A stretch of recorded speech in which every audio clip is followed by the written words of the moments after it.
I'm unmuted at this point in time. Can everybody hear me? I am unmuted and I can hear myself projecting, and it's louder than my voice. So I think my microphone is on and it's working, and hopefully everyone on the Zoom call can also hear me. Taylor and Katie, I think I'll just start with the welcome. Would that be okay? So I'm Kate. You can, if you'd like. It's facing a closed curtain, so I don't know that it's doing anything anyway. All right, I'm Kate Daniels, Monterey County Planning Commissioner, and I'm here with Chair Martha Deal from the Monterey County Planning Commission, Taylor Price, and Katie, am I going to say this right, Scariat? I got it right. And both of them are part of the Housing and Community Development Department and have been just tremendous assets to this project, to updating the Big Sur land use plan. We are so lucky to have them both. And what I want to open by saying is this opportunity tonight for everyone who's in the room and for folks who are on Zoom is an opportunity. I wore a shirt unintentionally where I rolled up my sleeves. But what we had said at the Planning Commission was we really want a roll up your sleeves type of meeting where people can engage with the big questions that came up in the last workshop that we had on the Big Sur land use plan update. And that was around the rural community center land use designation and about how to address affordable housing in the Big Sur land use plan area. And that was connected in many ways to the rural community center land use designation. What I want to say first and foremost is this is your opportunity to engage with what we do with this portion of the plan. This is your Big Sur land use plan. This is the opportunity for folks in Big Sur right now, while it's at the Planning Commission, to really truly engage with it. So what we're hoping you will do is help guide this process. Your input right now on what we do with the rural land use plan, a rural community center land use plan designation is going to come from you. So that's what this meeting is about right now. I really want to sort of just get rid of any thoughts or concerns that this is a top-down process, that we're in any way coming to you and saying, this is what we want to do with the rural community center land use designation.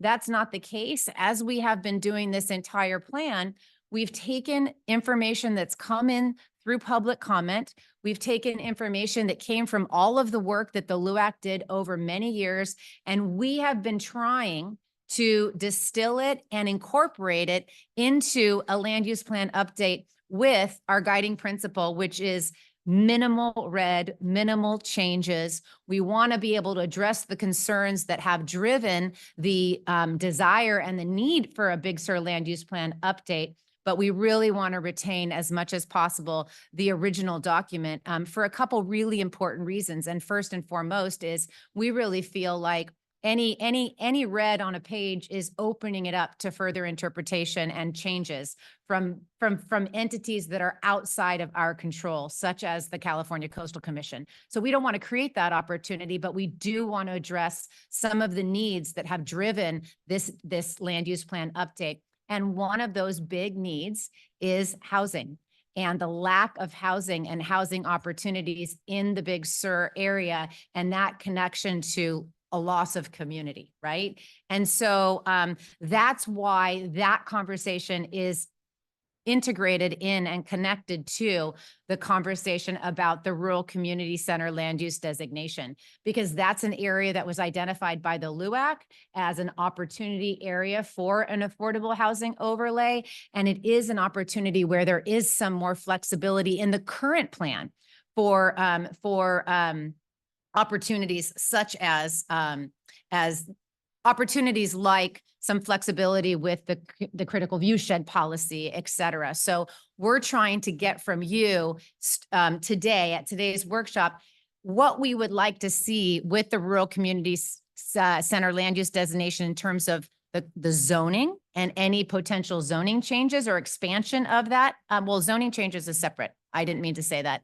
Any potential expansion of the Rural Community Center. And when it comes to zoning, that's going to be not me, that's Taylor, to talk about this opportunity as well to clean up some parts of the land use plan when it comes to zoning that have been problematic for the county. And Taylor will talk about that. So I just really wanted to say, this is your time. This is the time for the community to really engage and help us move forward through this part of the process. And it'll really guide what happens, I believe, in the future with this update. So Martha, is there anything I missed? I'm sure there is. No, I couldn't agree more. I really appreciate everything that you've said here. And I'm going to move to the slightly more specific and say that if you haven't picked up a copy of the agenda from the back of the room, we worked really hard to try to frame some of the questions and some of the flow of the conversation in a way we think will get the most into the 2 hours. So if you haven't seen the agenda and you're kind of wondering how we were trying to put together the ideas, this is our map of how we thought that might work. So I do suggest that that would be good for all of us to look at. I also just want to highlight that for the very first time ever, our ACE video crew here is trying to make sure, Alex, stand up, take a bow, is trying to make sure we can let people who are not here participate on the Zoom here at the conference center. So bear with us if it doesn't work perfectly, although with Alex on the job, I don't expect that. And that's why he's going to say to us, if you want to speak, we are going to ask you to come to the microphone, not because we're trying to squelch your thinking, but because we want to make sure we have all the people in the conversation successfully hearing and being able to speak back. So as you know, with the South Coast being cut off the way that it was really important to us to try to do this, even if it might not be perfect, because we just feel like it's been so hard to engage that community or that important part of our community during these past times when all this stuff is going on. And I also want to add just one other personal note so that you can keep it in your head. Well, a couple of them, because you know me, I can't stop talking. One of them is I want you all to know that with everything we've been doing with the land use plan, Taylor and Katie both are part of the staff that has also been doing the housing element and short-term rentals, which have both come to the fore recently. So the amount of time that they've put in with all these issues has been enormous. It's given us this huge opportunity because we finally have a county staff that now has the big picture available to them. They can kind of see how these pieces fit together, not only here, but throughout the county in a way that we've not had since I've been working on this, which I think started in 2003. So I'm really excited about that. And I feel really positive about it. And then before I turn it over to Taylor to start us into the actual discussion of how the Zoom is going to work and how we're going to move through the agenda, I think that it would be, I lost my train of thought here. So I think it would be really important for everyone to keep in mind that you will not see a new draft with these ideas that we're talking about until after the next Planning Commission hearing and after the subsequent public meeting we're going to have with maps, because we have to have a steady target. We can't be putting out versions and versions and having all the comments get lost in between them. So just because you don't see the things we've talked about when you get to the Planning Commission, it's not because we didn't hear them. We're saving up all of our ideas to update, change, and correct things for the next real draft. So we aren't doing it incrementally. So don't feel unheard just because you don't see it in a new draft at this next Planning Commission hearing, which is not to mean that you shouldn't write a letter with your idea. It's not to mean that if you have an idea that you want to make sure everybody remembers, you shouldn't say it again. None of that. Just so that you know that you're not being dismissed and what you see may not reflect what we talked about. And that is because we can't do it every second. We've got to wait. We'll take this all in, then we'll come back with the staff and try to put language around it, technical language that will work to do what we want to do. Because in some cases, like with the LUAC, the ideas were sound as a dollar. The methods and language used won't work technically. And that's what we're all trying to put together and correct it with the ideas and the situation we find ourselves in today. So having used up enough of your time, I'm going to hand it over to Taylor and he'll lead us through how the people on the Zoom can participate And then, assuming that all works, we'll start in on the matters of the day. Thank you, Martha and Kate. And now if we could share the presentation. Thank you. And just to echo the comment that Martha made, if you do have comments, we do really encourage that you submit them as a part of the next Planning Commission hearing. We really encourage comments throughout the process. So just to start with the agenda, I'd just like to note that this is the first of 2 scheduled community meetings. The input at this community meeting will really help staff structure the second community meeting. The second community meeting will take place in person and will review the Big Sur Coast planning area, land use designation, and zoning maps. It will also allow the community to review the physical maps and, as Martha mentioned, participate in a really hands-on mapping exercise. So today, the intent is to really review the how to participate in the Zoom meeting, as Martha mentioned. We'll then have a discussion of the Rural Community Center land use designation, then move into a discussion on how to promote additional housing for Big Sur community members, then review the existing definition of visitor serving units and how to update the LUP to better clarify the unit types. We'll have an additional input form for the meeting attendees. And then finally, we will conclude and note next steps and the next planning community meeting and the Planning Commission workshop date. And as both Martha and Kate mentioned, the intent is really to have this be a truly interactive meeting as much as possible on a hybrid meeting. So we do plan to stop frequently to solicit comments and input. And as I mentioned, the next community meeting will be on the 15th from 4 to 7 in this location. It will be not hybrid. It'll just be in person. So to kind of enable that physical mapping exercise a little more freely. And so to participate, to ensure the Zoom is running smoothly and that everyone is able to participate, we encourage that there is a 3-minute time limit on per comment, though depending on the comments, we may allow people to finish. We encourage everyone to participate. The ad hoc committee truly wants to receive all public input as this is a community process. We just would like to remind everyone that one person will speak at a time, and please be respectful of others during your comments. So we will now briefly review how to participate via Zoom. If you are participating via telephone and you would like to participate, please press *9 to indicate you would like to speak. Listen for the message the host would like to unmute your microphone, and you can press *6 to unmute. When you're done with your comment, please press *6 to remute.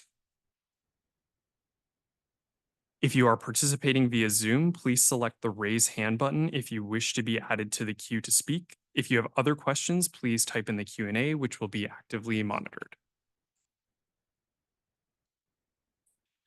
Okay, so we will now discuss the Rural Community Center land use designation and briefly review what will be discussed in this section of the presentation. The Rural Community Center land use designation, we're really going to try to see where it is now, what does it do now, what do we want it to do in the future, and how do commercial facilities outside of the Rural Community Center fit in.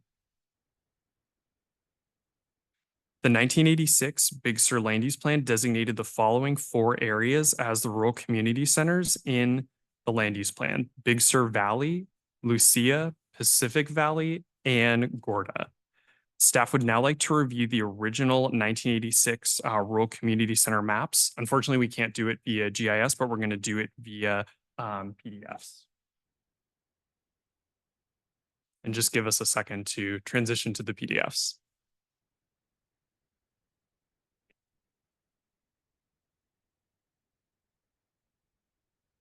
So we will now be looking at the PDF for the Big Sur Valley.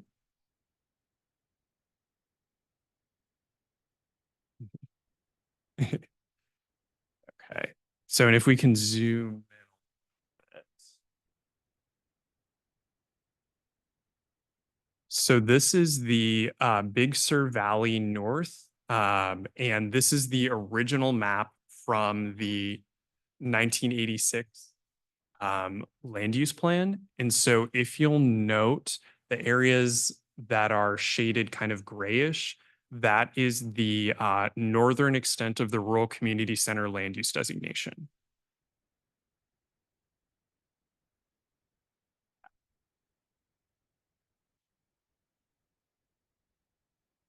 And so this is the southern Big Sur Valley. So this is the, once again, original map from the 1986 land use plan. And the gray shaded areas are the rural community centers. And we'll go into some more detail about this specific area later.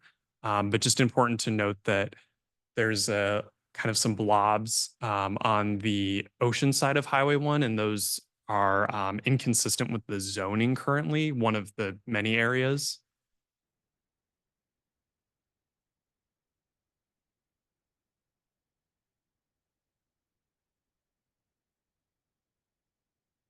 And so now we're going to jump to the central area. So this is kind of a continuation, and it's, apologies, it is a little hard to see, but on the lower end,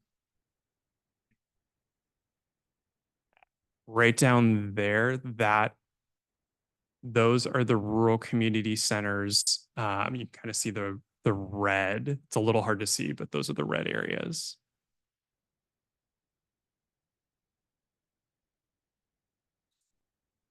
Yeah. And then finally, just wanted to note the commercial facilities outside of the rural community center.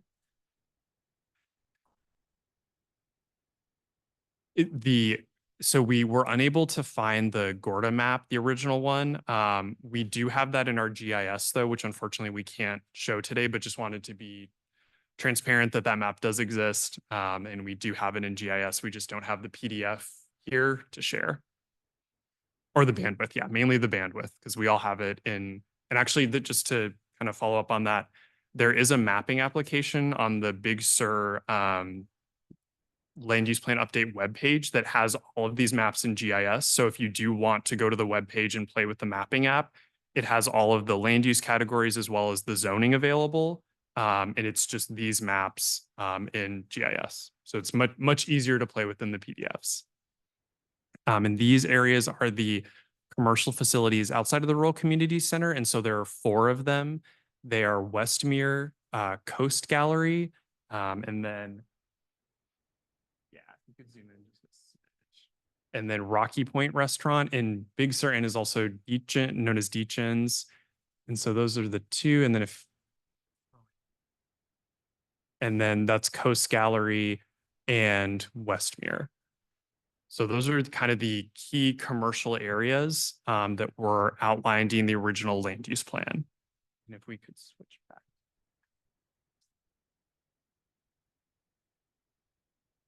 Also, there's generalization where the rural centers are. Yeah, and let me. Yeah, and let me just, so the main area is Tree Bones. In the South Coast, there's a chunk that's Tree Bones, and then there's also another parcel next to it. I know it's hard to without visuals, but there's Tree Bones, then actual Gorda a little south, and then there's a parcel next to Tree Bones that is also designated as the rural community center. So there are 3 parcels in Gorda that have that designation in the original land use plan. Correct. Yeah, one of the parcels is a little split. Gorda is technically kind of split in between. Highway 1, they have like an easement running down there, but it is, yeah. Maps, is there any proposed change? Yeah, and actually, if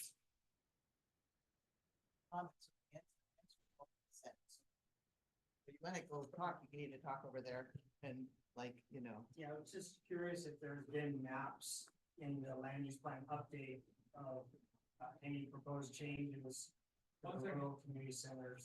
Oh, one, yes. Good enough to move on. Wanted to make sure the room was good. Okay. I'm so sorry. My question, since we're talking about the South Coast and the current rural community center designations at Lucia and the South Coast, I've yet to see any potential changes or any proposed increase in the rural community center. Everything seems to be focused on the valley. That would be, actually, there are no proposed changes to any of the maps right now. And that would be exercise number 2, that we're going to bring actual maps. And that will come after we have the discussion of what does it do now? So why might we want to change the rural community center description? What are the problems? What are the opportunities? And then what do we want it to do in the future? And then after that, we can have a sensible meeting at the next time with the maps in front of us to talk about whether expanding them is the right way to go or not. But there's no proposals for map changes on the books right now at this time, pending what we hear from you in these 2 sessions. No.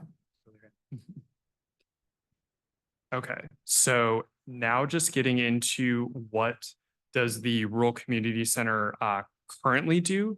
So the 1986 land use plan designated the rural community center land use category as a special land use classification called the rural community center. The rural community center land use category was intended to provide essential services to the community and the. Oh, okay.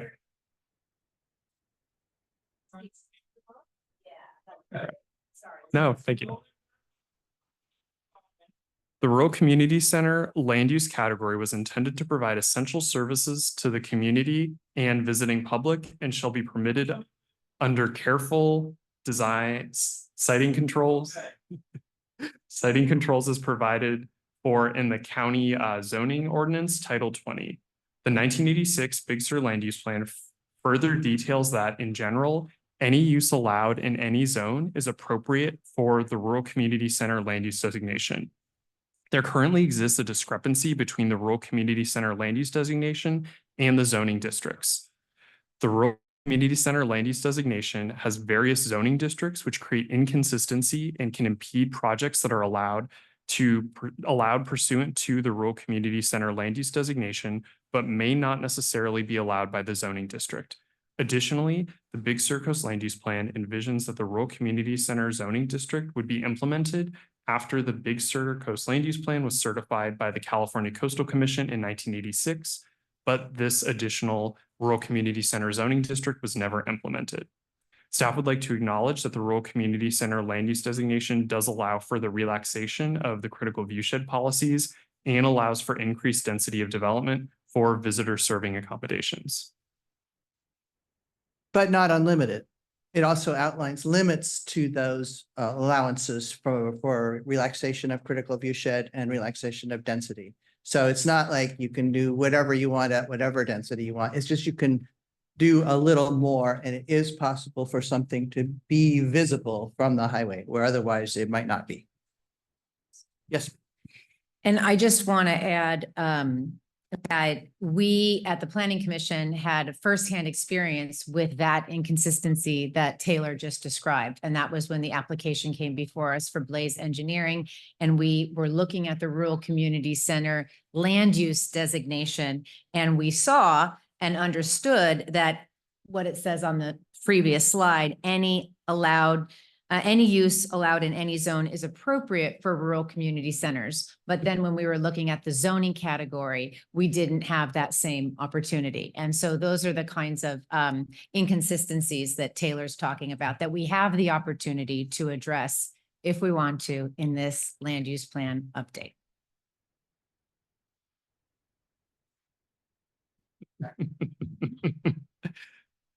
So now we will talk about what does the Big Sur community want the rural community center land use designation to do in the future? Should there be updates to the rural community center land use designation in instances where there are inconsistencies between the land use designation and the zoning district? Should there be updates to the rural community center land use designation maps to acknowledge historical uses such as deep gens? Should the rural community center be utilized as a tool to encourage additional housing for Big Sur community members? And we would now like to pause to receive any questions or feedback.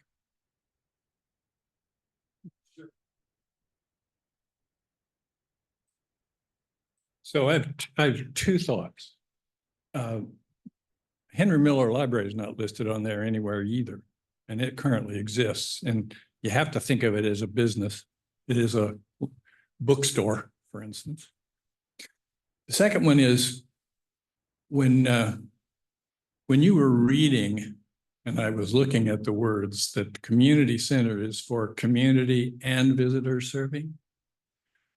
The irony to me is there have been proposals to make it more community based in the past. For instance, if someone proposed building a hardware store in the Big Sur Valley, the Coastal Commission had a hard no because it wasn't visitor serving. Is it both or is it not both?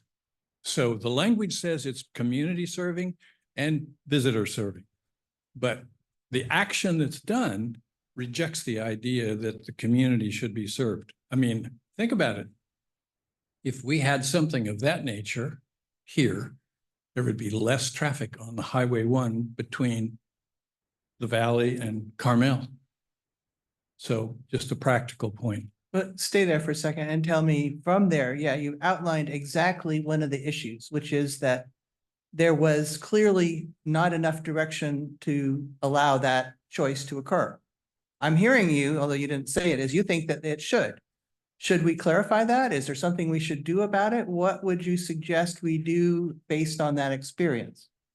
Well, when we were part of the process, the first 4 years from 13 to 17, we proposed the idea that it should also be community centered and something like a hardware store should be allowed.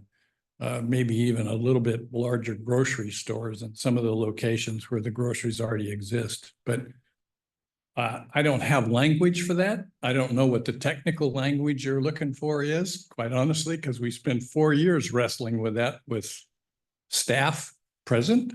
Jacqueline Onciano was there for 3 years of that. So I don't know what the technical language is. But what I'm getting from that is you would like us to clarify that it would be allowable to have local serving, community serving businesses and activities Yes. in the rural centers, and you don't think it's clear enough now. I don't think it's clear enough now, not when they reject it outright. And something that I would love for staff to look at, and we can do this, would be whether or not when the Coastal Commission made that determination, whether it was it was a determination based on the zoning of that particular location, or if it was a zoning that it was a determination that was made on the rural community center land use designation.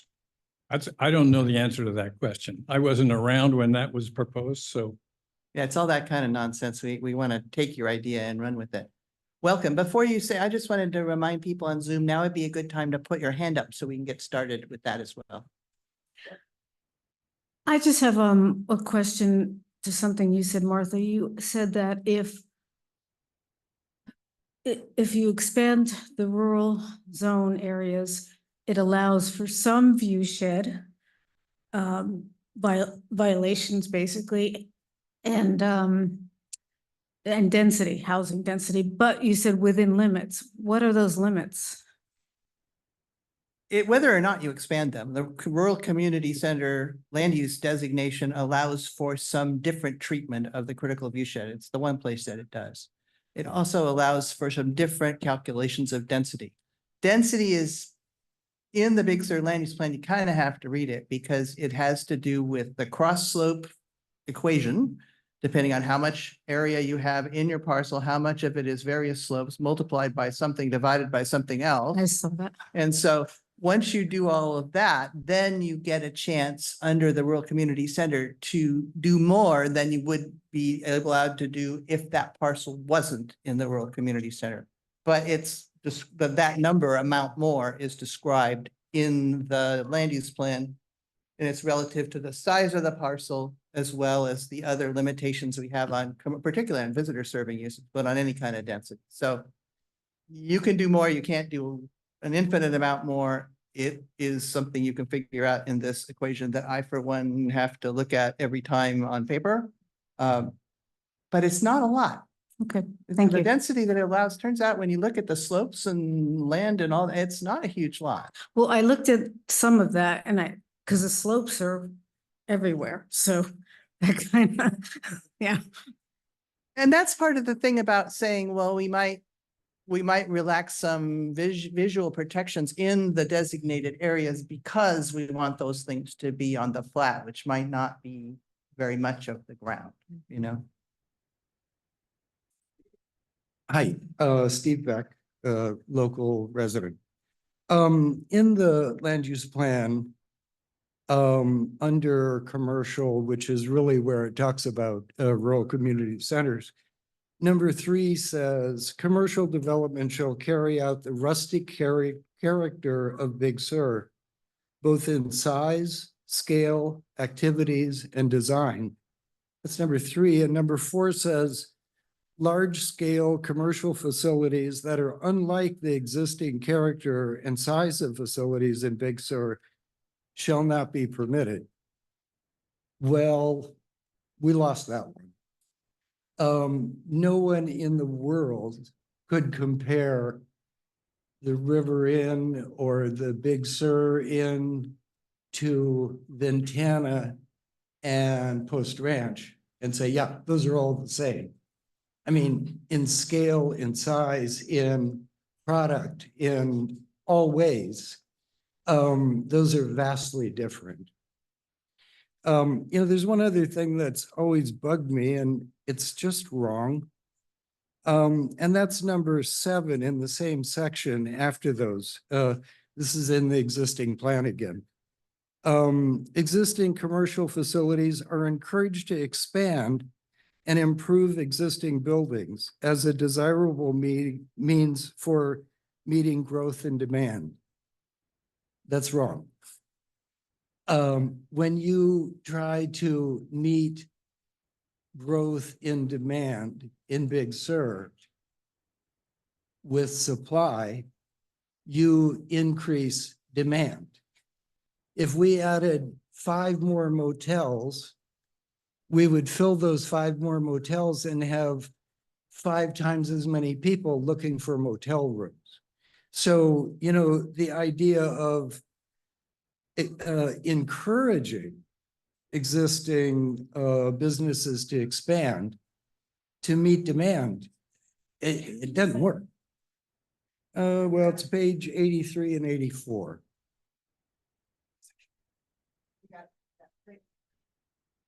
Okay. I would add to that there are some limitations to any amount of expansion, again, based on the density counts. I mean, it's like a 120 seat limit to a restaurant overall, even if you get there. So maybe there's some ways to incorporate those limits more closely into that piece. There's also this thing at Deachin's, it takes 1 person for every 3.5 rooms, 1 employee to service every 3.5 rooms in all aspects of the business. I think at Post Ranch, it's something like it takes, I don't know, 120 people or something. It's a bunch to service 1 because it's not of the rustic scale, et cetera. It's for very wealthy people. And they expect certain things. And so you need more people to do that, which means more housing. It throws everything off. And it also pisses me off that the Coastal Commission has taken both of those and taken them away from local control.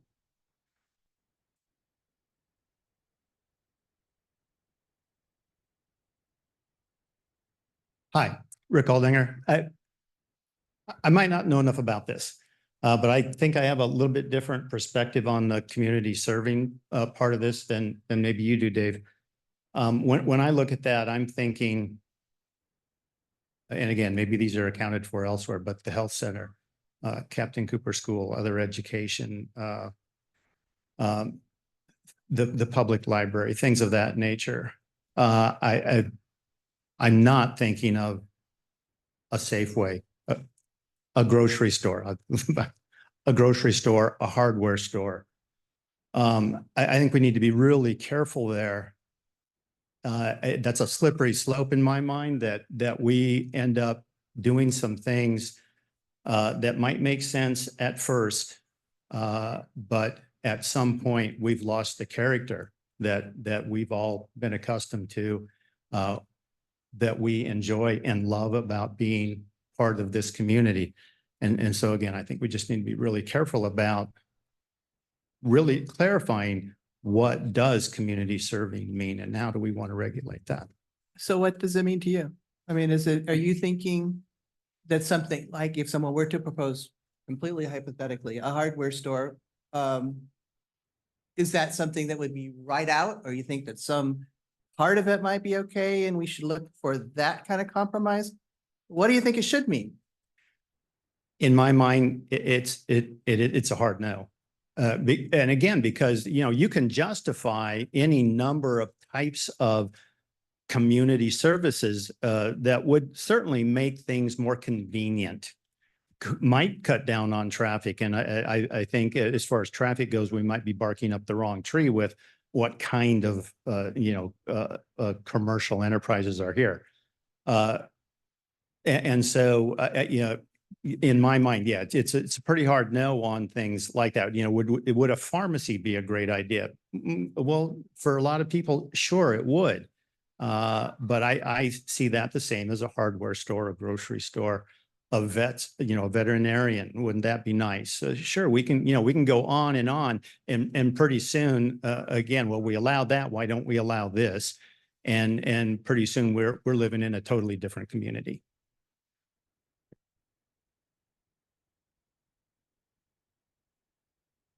Yeah, I do want to piggyback on that. Marcus Foster here. One correction from Dave Smiley earlier, referring to Henry Miller as a bookstore, which it is, but Third Eye Blind is playing there tonight also. So it is a pretty large scale event center. And going back to, I think what the problem when I saw this expansion of the rural community centers, I don't know what, if it's tripling it in size, it looks like it on the maps, but it just opens up,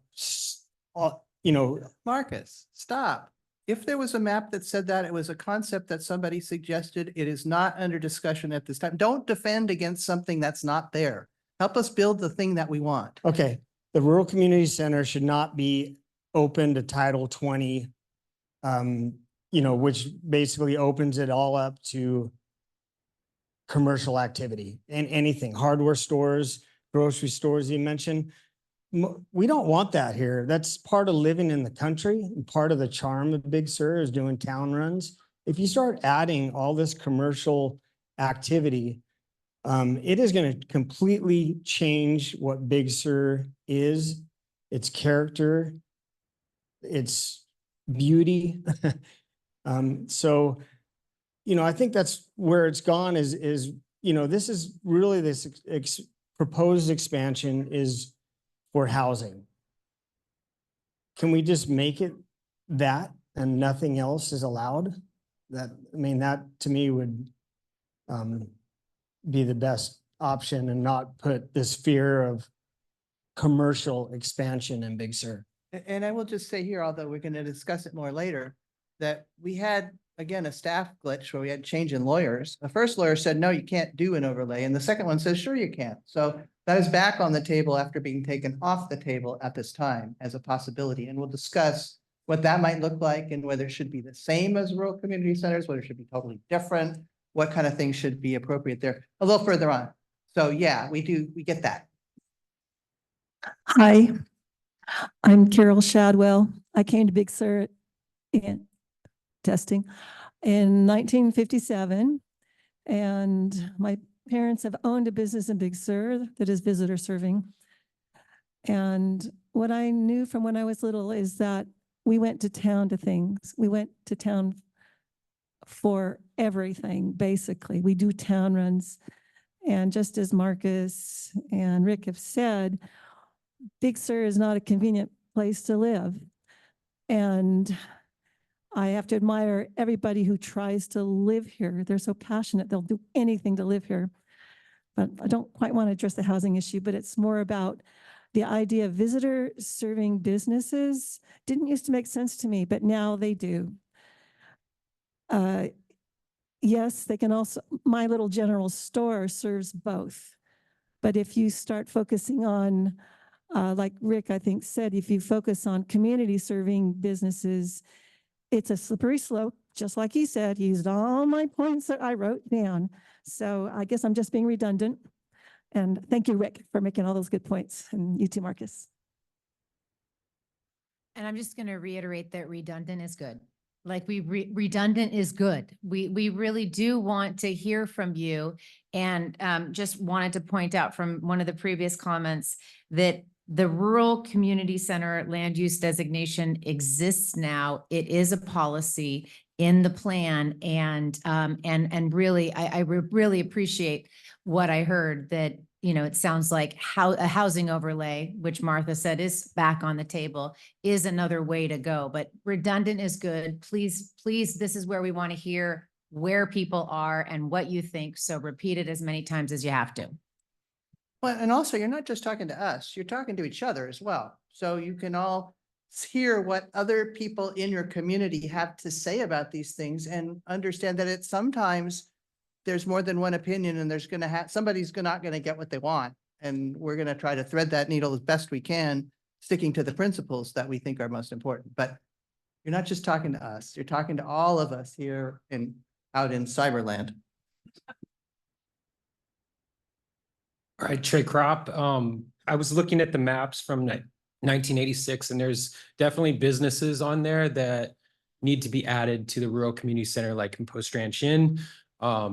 The second parcel at Deachin's has a room and their employee housing. And so definitely the existing businesses need to be added to that. Thank you. And if you come back, tell me why.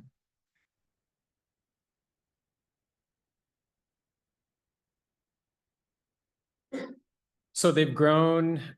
I don't know how that happened, where they, you know, have grown to what they are now without being in part of the rural community center, but they are now, and they aren't going away. So,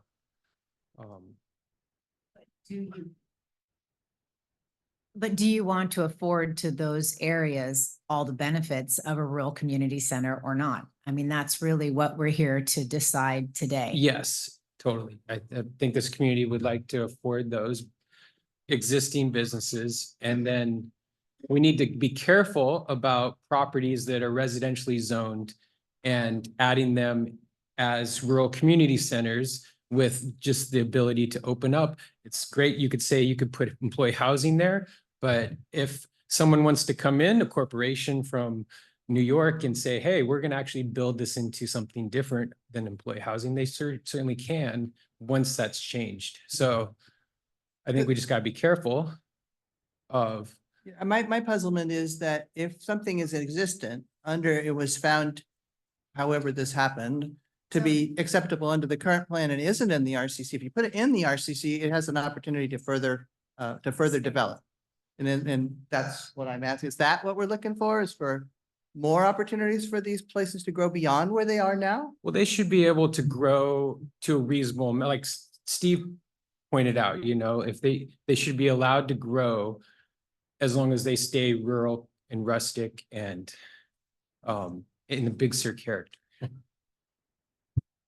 So I don't mean to be hounding this zoning problem, or zoning situation. I'm not going to characterize it as a problem, but they grew likely because of the underlying zoning. And so that's where the inconsistency with the underlying zoning, even though they were outside the rural community center, should be addressed if it's possible to address it. But again, same question, like really, you know, when you expand the rural community center, you're expanding the opportunities that exist within the rural community center, which includes a relaxation of the critical view shed policy. So just want to be very clear about that. Great. Thank you. Okay, seeing nobody at the mic, let's move to the Zoom people before we go back to second takes, okay? Because they didn't get to talk yet. Okay. Okay, so I will just step over here so I can view the names of the hands up.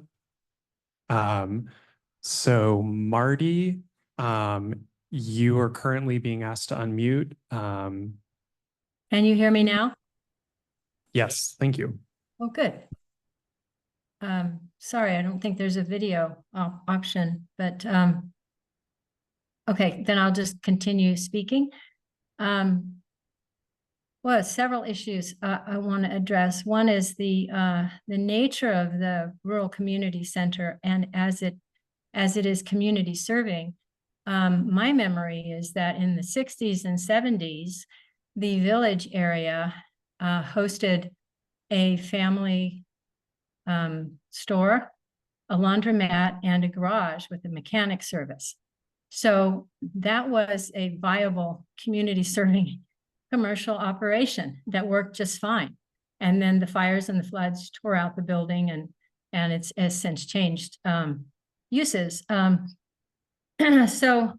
I would support only minor expansion of the rural community center if it's already occurring with a commercial operation that would support community serving, as in affordable housing.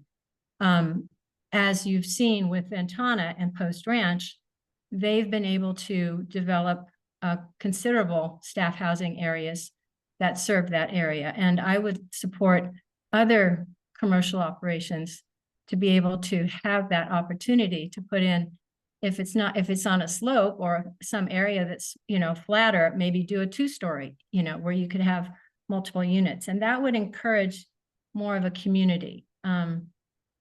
I don't know how many visitor units that have already been allowed, and it's maybe this is an appropriate time to talk about it, but what's already been developed and what could be looked at. But if you're looking at policy, I would support that.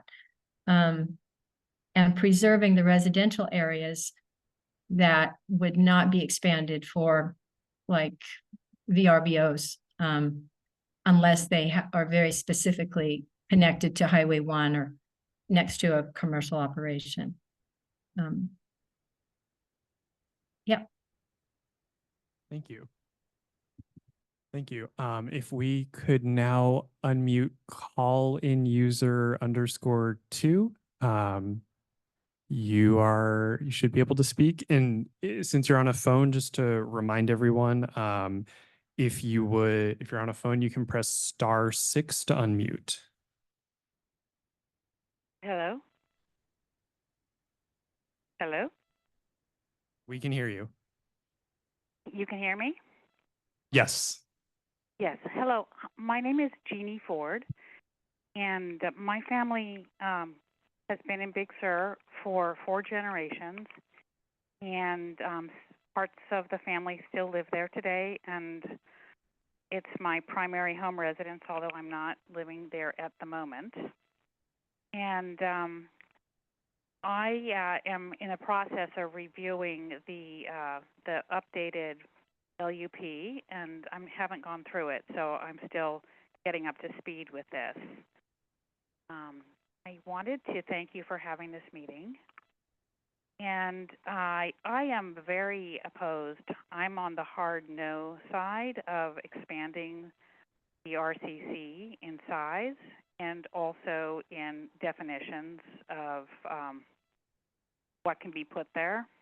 My whole life, Big Sur has been a place that basically has not changed, while the rest of the world has dramatically changed. You go through a town where you haven't been for a while, and it's completely different with development. And Big Sur has, for the most part, stayed the same. And this has been very remarkable, and I think it's why they call the LUP the gold standard. It's done a beautiful job. The only things that have changed that I can think of off the top of my head in my lifetime have been Garrapata, Sobranes, and the Big Sur station. Those have all changed. They're all in public agencies. Those were private. They would not have been allowed to be developed the way they were. The solution to the overcrowding of the highway and the slowdown on the highway and the inability to go to the dentist sometimes without spending the entire day on the road and waiting for up to an hour at Bixby and all of these things, the solution to this is not to have any more expansion of commercial or visitor serving areas or allowed usages, in my mind. And one thing I'm very concerned about in the new proposals of what would be allowed potentially in the RCC is wireless infrastructure. And there's so much science now coming out about the adverse effects on plants and animals, not to mention people, on wireless technology. It's sort of like it's just coming up and being more spoken about. So that really alarms me, but I'm just opposed to all expansion. I do think, correct me if I'm wrong, isn't it possible that if they wanted to put a hardware store, someone wanted to open a hardware store or a pharmacy at the village shops, I don't think there's anything saying they can't, right? It's just increasing buildings, I'm assuming, right? It would. Is there anything stopping a hardware store from being opened in the village shops right now in an existing structure? So because there is that inconsistency between the rural community center land use designation and the zoning district, it can be challenging for those things to open. And because there's just that lack of consistency and also lack of clarity. So a restaurant can open, but not a hardware store? Yeah, it would be challenging. Because I, like Marty, remembered the laundromat, and there was even laundromats, I think even in the 80s, laundromat. And so I would be curious to see specifically what the discrepancies are between those two designations, because it's amorphous in my mind. Is there a place where that's been itemized to understand like what we're trying to solve here? Let me jump What in just to discrepancy? say one thing. In terms of the zoning, and Taylor, please correct me if I'm wrong. The zoning comes from Title 20 in the county. So whatever a zoning district is allowed countywide in that zoning district. So the rural community is really your opportunity. It's the land use plan's opportunity to identify what will be allowed in the rural community center, despite what the underlying zoning is. And so that's why the focus is on the rural community center, because that's where you have some control. Zoning categories don't change just because it's Big Sur. They exist countywide.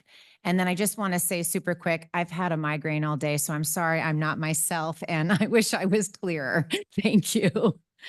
Even That with was a pretty migraine, you're clear. pretty clear. Yeah. Yeah, that's and pretty- again, about the zoning and land use designations. Each parcel has a zoning designation. It doesn't matter whether it's in a rural community center or not.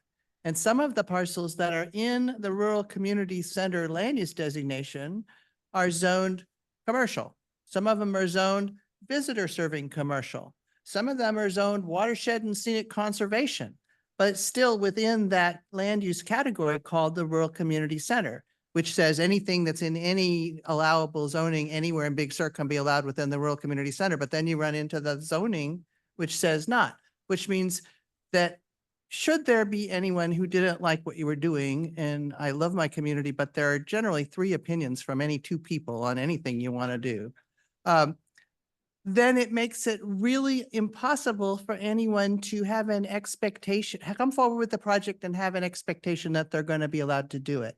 And so unless you have infinite funds and infinite time, it really limits the ability to resolve this issue in favor of a project someone might not like to zero. It's just not possible to do that. So that's when we Then say I'm in- about clarity. Well, Yeah, I'll stop. in that case, I'm in favor of limiting it to zero, because the risk of it being run with in the other direction is too great.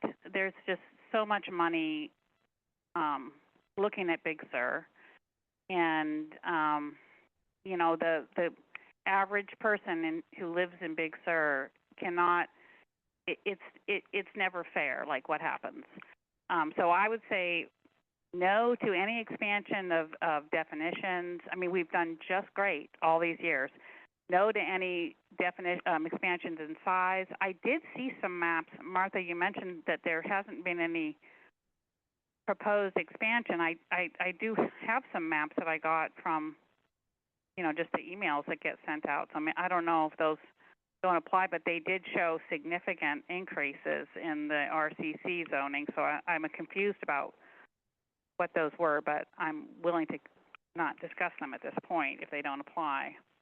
And just really quickly, the RCC map. So there was at I believe the March 27th Planning Commission, just a very rough potential proposal or potential for expansion of the RCC, but it was not anything definitive. It was just very much surfacing things that had come in through community input or through the prior LUAC version of the document. I see. Okay. Well, they terrified me. Certainly it would be such a huge change in the character of Big Sur. I wanted to also address the comment made about putting existing areas, Post Ranch and Deachen's second parcel were brought up, giving them the RCC status. I would be opposed to that very strongly. My understanding, you know, Post Ranch basically was developed all after the LUP, so that was all done, you know, very specifically. And the second parcel at Deachen's, as far as I understand, is just the top house and the goat house, which are now used for employee housing. But that's a 50-plus acre parcel, and to take something that historically, you know, has been allowed as employee housing and turn 50-plus acres into a new, you know, all these allowable uses would be devastating. So I would be very opposed to that. I think there are other ways to have more employee or community housing. And apologies, but we do just want to make sure we're able to get to all public comment and make sure we're able to. So we really appreciate your comments. And if you do have additional comments that you're not able to fully get out today, we highly encourage you to fill out the form that we'll review, as well as you can submit comments directly to me as well as the Planning Commission hearing. So thank you. And if we can go now to Christina McGinnis. Hi, everyone. Christina McGinnis here on behalf of Keep Big Sur Wild. Thanks for having this meeting and thanks for having a Zoom option.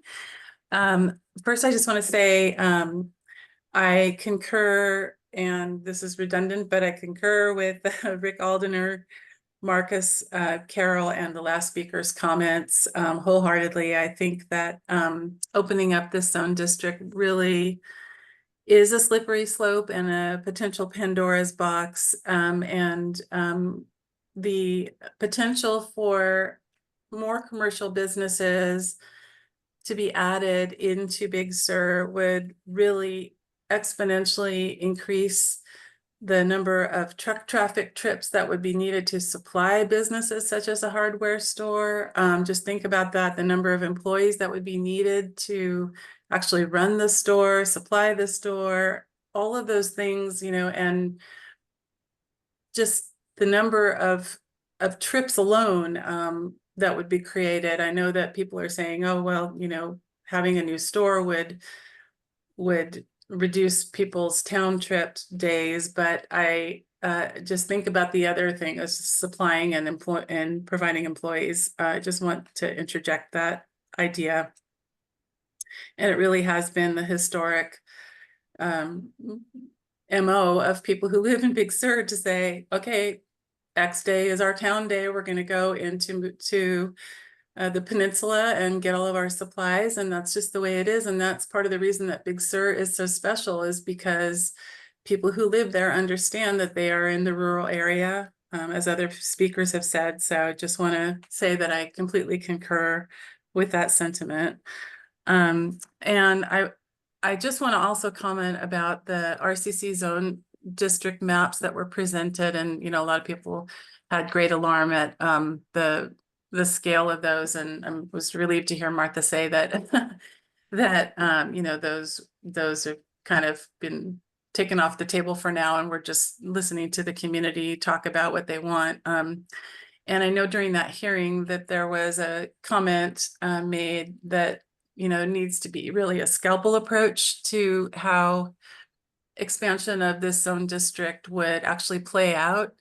And I think it's really, really critical that we can see exactly what is proposed where and how much. And I think that in order to actually have something to respond to meaningfully, we would be able to, see, would it be in the critical viewshed? Would it be on slopes? Would it be in environmentally sensitive habitat? All of those kinds of issues, I think, are critical for us to know if we do have something such as an affordable housing overlay, where would it actually be? What would the cap be on the number of units?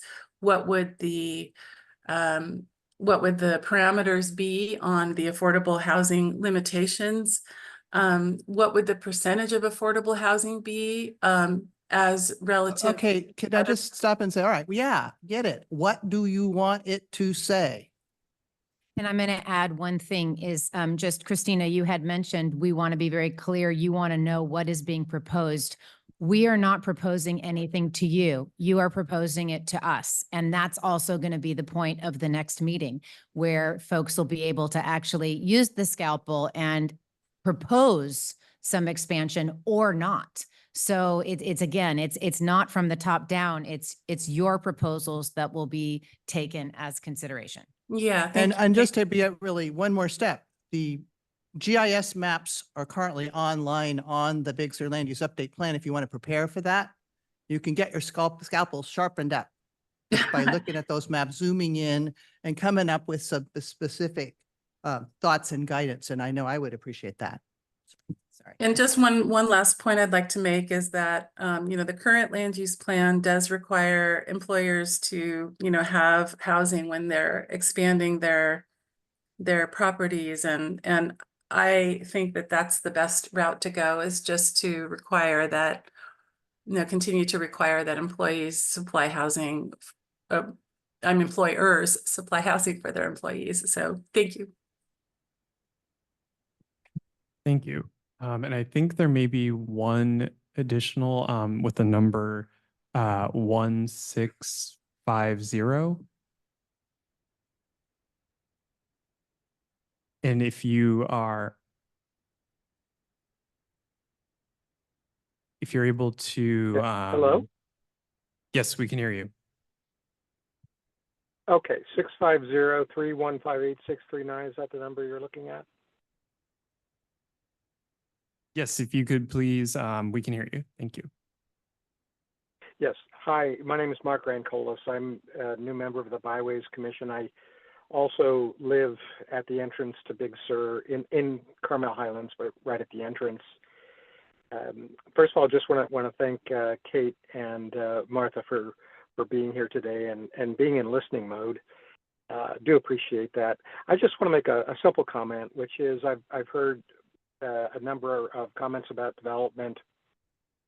One of the things that I don't know if it's really factored in all the time is washouts. I've only lived here for almost 6 years now, a little over 5.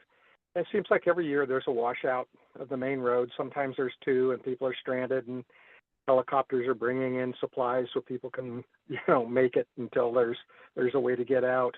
I'd like people to think about that.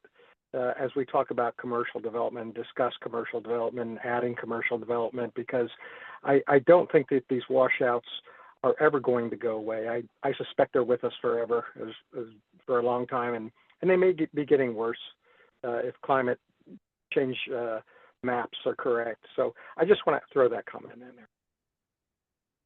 Thank you.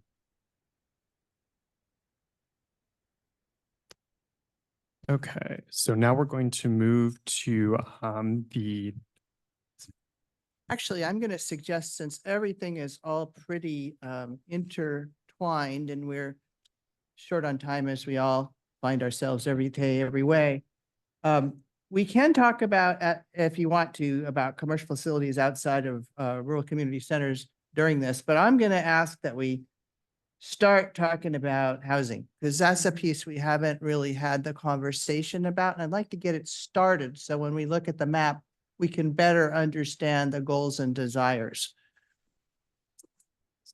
Thank you. And if we could please share the PowerPoint. Thank you. So in trying to understand better how to accommodate the community's request for affordable housing, we would like to briefly discuss some potential methods to facilitate affordable housing provision for the Big Sur community.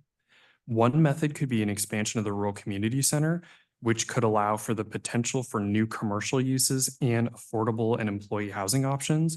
This option could also allow for the potential for expansion of visitor serving uses in areas that were previously not a part of the rural community center. A second method could be enacting an affordable and employee housing overlay over certain areas, which would only allow for potential new affordable and employee housing options. A third method could be encouraging ADUs, JADUs, and caretaker units. There are currently amendments being proposed to the Big Sur Coast Land Use Plan that are moving ahead of the broader Big Sur Coast Land Use Plan update, and they will be heard by the Planning Commission likely in June or July of 2024. And I believe, yeah, the ADU ordinance, and I believe that was also presented at the most recent BISMAC as well. And so these amendments are really intended to ensure that the county's ADU and JADU regulations are compliant with state law. Are there other methods that we have not considered that the community would recommend? We would now like to pause to receive any specific questions and feedback. And very briefly, as you're coming up to, in case you had anything to say, I mean, there's nobody here, maybe nobody has anything to say. The ADU ordinance here in Big Sur includes a provision to reinstate the caretaker unit provision that was in the original land use plan for people who are employed on the site. It no longer says only employed on the site, just says that people who are employed on the site. Those units would be in addition to the allowable ADUs and JADUs, and ADUs would be capped at 800 square feet. I think we said 750 for the caretaker units, something in that range. And JADUs are attached and have to be 500 square feet or smaller. So just so you know, that's what's in the ADU ordinance, and you might want to come in on that separately as it comes forward if you think that needs some adjustments. Okay. Pause for again. No, I always have something to say. Microphone. We gotta get professional. Testing. Marcus Foster. Yeah, it's important to kind of, trying to recognize really, and I talked offline about it, like, what is the cause of the housing crisis, not just in the state of California, but Big Sur. I've lived here just over 30 years. There's always been hard to find housing. Is it more properties, second, third homes? In the land use plan update, it says 18% of the houses in the census were vacant homes or second homes. I think it's more than that. I don't know. It does sound like. The research I did in 2006 came up to be about a little over 30%. And I know it's more than 2006 now for second homes. Yeah, I think it's 2020 census in the update, it's claiming 18%. But anyway, what is the main driver of need for housing in Big Sur. Yeah, I've worked in hospitality business. You know, I owned my own restaurant one time, worked at Post Ranch, worked at Ventana. I do want to state that not everybody that works down here wants to live in Big Sur. There's actually quite a lot of people have families that, you know, that schools in town. So it's not like everybody, you know, that works here wants to live in Big Sur, you know, so sometimes I think gets lost in this discussion. You know, so is there other ways besides development, you know, like creative ways of, you know, I like the idea of ADUs and, you know, increasing that on people's property, maybe be a little bit of side income for the property owner also, and minimal impacts on the view shed and things like that. Guest houses, caretaker houses, there's a lot of them that sit empty. I know in Aspen, they, you know, they have kind of the same problem with vacation homes, and they've come up with creative solutions. I don't know if it's through the city council or what, but, you know, incentivizing and making it where people, you know, if it's not their primary residence, that they even have to have somebody on their property that works or wants to live in the area. You know, other creative solutions besides just developing housing, you know, is an idea. On page 87, I kind of wonder, you know, I think this should be striked out. It says additional employee housing may be allowed where it would reduce impacts to Highway 1. I think that's referring to even outside the rural community center. Am I missing that, or is that that's page 87? I believe, is that the commercial facilities outside of the rural community center section? Commercial facilities outside of rural, okay, so it would be in the visitor serving commercial area would? Yeah, so it would be in the 4 areas that were mentioned: Rocky Creek, Deacon, Rocky Point. Oh, okay, so the 4, yeah, I know. Okay, I see. I read that wrong. I was thinking it was, you know, just letting housing if it didn't impact, if it lessened the traffic on the highway. We talked about earlier, this is kind of outside of it, but currently there's actually I won't even go there because it doesn't go to the housing. So yeah, that's, you know, trying to get creative of ways to house people without changing land designations and zoning and potentially seeing a lot of development. Thank you.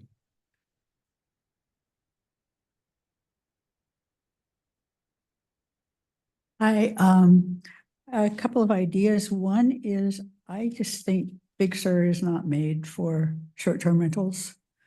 I think that's housing that we're losing. And Just to stop right there to say that the proposed vacation rental ordinance that's going to the Board of Supervisors on August 27th, Taylor tells me, includes no commercial short-term rentals in Big Sur at all. Oh, great. Yay. Yay, thank you. And as the Coastal Commission had recommended, that is also addressed in the language of the land use plan update as well. Oh, fantastic. So it would match. Those are the proposals that we have put forward. And I would encourage everyone to, I know we all have too many things to do and there's only a few of us, but to weigh in with the Board of Supervisors at that time if you feel that's important. Okay. And then the other thing is that I think we'll need less to create less housing if we leave the rural campsites as they are, rather than glamping, and then you add utilities, and then you add, you know, and then, and as Steve pointed out, there's, I don't know how many people are needed to take care of every visitor, but if you make fancier and fancier places, then, and there are more and more employees needed to serve these high-end, more high-end people, I just really don't want to lose that. Big Sur available as a tremendously amazing drive and experience for people, but also to be able to really stay here and really be here.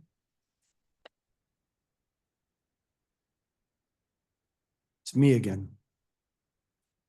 So I don't understand why in the, this was handed out at maybe the Bismack or something. And I think you just said it, Martha, that if caretakers units are going to be continued, why they shrank from 850 square feet to 750 square feet. They might be 850. I'm not remembering. You gotta remember, I'm halfway dyslexic, but we'll look, whatever the number is on there. Yeah, but We whatever. wanted to differentiate them from ADUs. We weren't intending to shrink them, Okay. nor were we worried about the cap on them. We had a cap in the existing land use plan, which we're telling the 50. coastal commission we want to bring back because there was this fear that we would be overrun by this vast number of them. And I think to date we have maybe 10 all the way from before. So we didn't think that that rush needed to be a problem yet. And it would help us with the coastal commission over expansion concern. We thought to leave the cap in, but the size was not intended to change, just to be different from ADUs. Okay. Theoretically. Well, the kind of the overriding concern with housing is that the Big Sur community shrinks.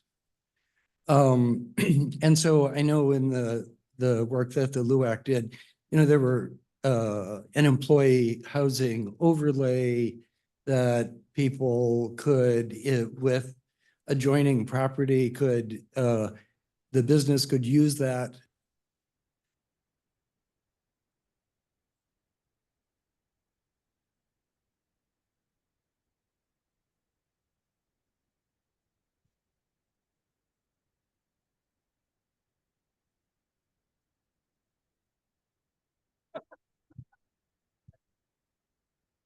So Steve, just while she's fixing that, I just wanted to say that one of the ideas as well, and this would mirror, I think, what Marcus was just saying, that he was in favor of this idea of ADUs and caretaker units as as the opportunity or a vehicle for creating housing. The idea was that on one property, assuming all of the other factors like the critical view shed are addressed, you could potentially have an ADU, a JADU, and a caretaker unit on a single piece of property. And Taylor had a comment about the size too. Yeah, so the size of 750, I believe, was chosen because there is a state bill, SB 13 from 2019, that prohibits the imposition of impact fees on ADUs of less than 750 square feet and JADUs of up to 500 square feet. So that may be the reason for the. But we're talking about caretakers. Right, but the impact fees would be a significant cost if it goes over that amount. Right, I understand that for the ADUs, but In the caretakers, that would be true as well. Okay. The 750, yeah. Okay. That's general size. Okay, so what I was saying before I got cut off is the Big Sur community is really what keeps Big Sur the way it is.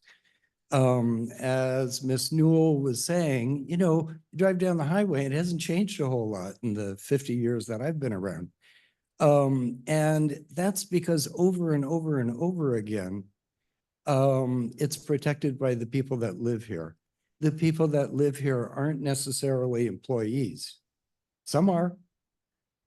A lot of the people in this room, if you look around at the gray hair, they're not employed. They're able to be involved in things like this. So I just want to, you know, yes, we need employee housing and the employers can deal with that. But having more housing for more people that want to live and love this place is good, especially in the neighborhoods. Because they're not only allied with the business that they work for, but now they're in the neighborhood and that becomes part of something they want to protect also. I can imagine a way of somebody, a grant, a foundation, the county, whoever, offering to build these things with a 10-year loan. So yeah, I got 40 acres and sure, I'll put up a caretaker's house. You put up the capital, we rent it out. And I pay it back over 10 years at some low cost or no cost loan. I just think there are creative ways that we could increase the populations in the neighborhoods, especially because those populations with our current economics of second, third, fourth homes, the populations in the neighborhoods are shrinking. Thank you. I'm just going to put in here, since I did do the research in 2006 and it's complicated because census and all those, the counting designations change.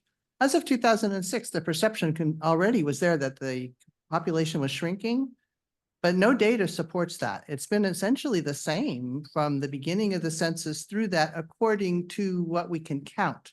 So it's just an interesting piece. It doesn't say who these people are so much, but the raw information didn't support it at that time. Just a comment. Hi, Sharon Petrosino Wilson. I'm a local resident.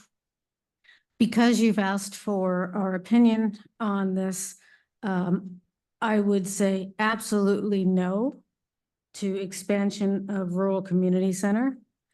And I think ADUs and caretakers is a good way to expand potential housing for affordable housing for employees.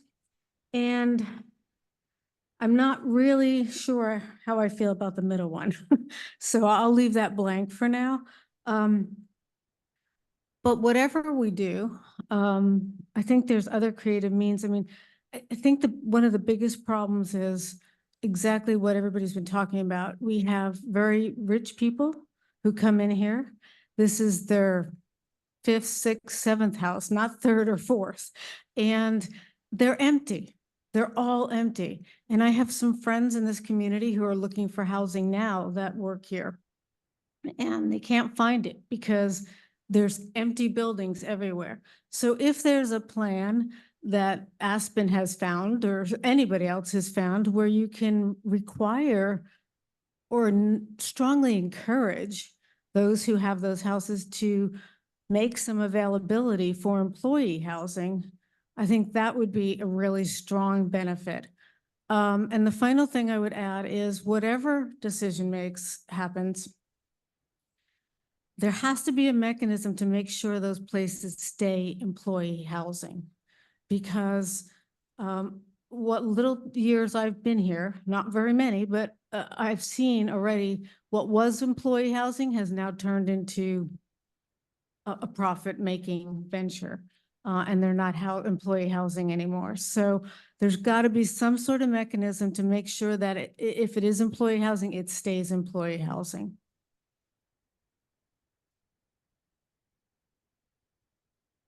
Patrick Orozco, business owner. I don't think the need for housing can be overemphasized enough. It's incredibly important that, housing be made available for employees, because I do agree with many of the comments that, are continually made is, it's very difficult to sustain oneself here, not for just a short period of time, but to grow roots, because your housing is temporary, seasons are temporary, natural disasters happen, and you really, find yourself constantly questioning, is it worth it? So as to the solution, if I would encourage you to connect the dots between a hypothetical solution and an actual one. And speaking specifically, I build housing in town, so I kind of know how that all goes and I know what it costs. It's very expensive to build housing. If you want housing to be affordable, you have to make it cheap and easy to facilitate.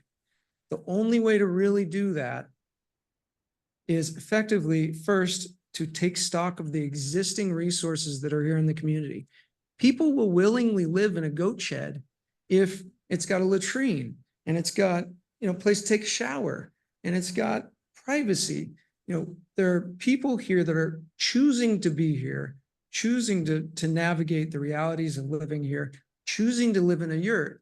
But the property owners have a disincentive to come clean and to legitimize their housing. Why? Because legitimizing your housing is at odds with the Uniform Building Code. It's at odds with Title 24. You can't make a goat shed energy efficient. It's impossible. And so while you're going through these efforts to make JADUs, ADUs, accessory units, caretakers units, connect the dots in a manner that you actually pave the way for existing property owners to essentially grandfather legacy solutions. That has already been done against all odds with the cannabis policy.